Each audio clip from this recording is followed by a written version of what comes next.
ITN picked up gongs for the top 5 news categories at this year's Royal Television Society Awards.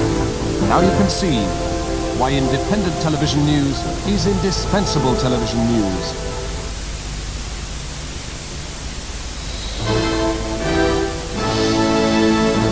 The news from ITN. Bomb at London restaurant, police say it's the IRA. Murder hunt in Wales after mother of 2 found strangled. Referee attacked as hundreds of fans invade pitch at Birmingham. And Mansell takes pole in South African Grand Prix. Good evening. Anti-terrorist squad officers are investigating an explosion in a restaurant in central London.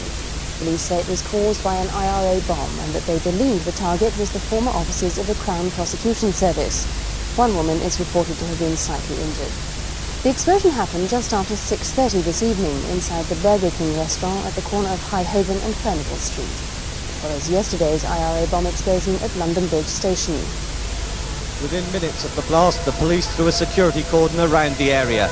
The bomb, said to be a small device, went off just inside the door of the burger restaurant. It's thought a coded warning was given 37 minutes before, but it didn't specify the location. Police had begun to clear the area when the explosion happened. It was heard by journalists from the nearby offices of a Sunday newspaper. White Hart next to the Daily Mirror about 6:15, and the police officer came in saying that they'd had a telephone warning about a bomb in a pub in the Holborn area. They immediately searched the White Hart, found nothing, and the 30 or so journalists in there stayed put. 5 minutes after the police went, there was an almighty bang, the building shook, and we ran out, and here we are. Just hours earlier, the IRA said it planted yesterday's bomb at London Bridge Station. The device went off during the morning rush hour, injuring 28 people. And tonight, police sources have confirmed that this latest explosion is also the work of the provisional IRA.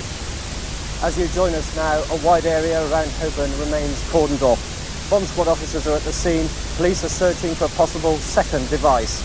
It's understood detectives believe the target for tonight's attack was a nearby former office of the Crown Prosecution Service. And the latest word on casualties, just 1 woman injured, only slightly. And now back to Sue in the studio. Thank you, Simon. More than 1,000 peace campaigners from the Irish Republic have taken part in a protest in Belfast against IRA terrorism. They travelled from Dublin on 2 special peace trains. 2 hours late because of a bomb alert en route, the first of 2 so-called peace trains arrived in Belfast from Dublin, packed with shoppers. By coming to the city, they wanted to be a visible expression of opposition to all terrorist violence, a kind of protest with curses. It's just a statement that 99% of the people in this country are totally and unequivocally opposed to murder and terrorism. Despite the light-hearted atmosphere, the Dubliners' message was serious, an expression of solidarity with a city that suffered grievously in recent weeks. Politicians too, looking to isolate the terrorists today, news that all-party talks on the future of the province would begin again before the general election dominated the annual conference of the non-sectarian Alliance Party. Let's make it very clear to everybody, and let's make it very clear to the people of Northern Ireland. I think they need it to. When we get into talks, it's about sacrifices as well as satisfaction.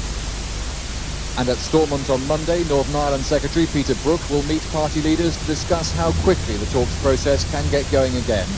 Jim Buchanan, ITN, Belfast. Police in southwest Wales have launched a murder hunt after the body of a 25-year-old mother of 2 was discovered on mudflats. Adele James' body was spotted by a police helicopter after her eldest daughter raised the alarm. She was lying at the foot of a coastal path below the Penner Park holiday complex, less than a mile from her home in Pembroke Dock. Adele James's body was found on rocks just yards below the Pembrokeshire coastal path at Penner Park in the Haven estuary. Police suspect her killer hoped it would be washed out to sea by the approaching high tide. They say the 25-year-old hairdresser was a loving mother who was the victim of a brutal and sadistic attack. Particularly vicious, violent murder, strangulation of a young mother in circumstances which must be intelligent. The alarm was raised by Mrs. James's 2 young daughters, who woke on Friday to find a rear window broken and their mother missing. The crew of a police helicopter spotted her car abandoned half a mile away at an old holiday camp. Her body lay 400 yards further on. Mrs. James had been strangled with a cord. She wore black trousers and a white t-shirt which was on inside out and back to front. Police scientists don't yet know if she'd been sexually assaulted or exactly where she was killed. Detectives have spoken to Mrs. James's former husband and current boyfriend, but say there was nothing to connect them with the murder. The victim's VW Polo is now being examined at laboratories in Chepstow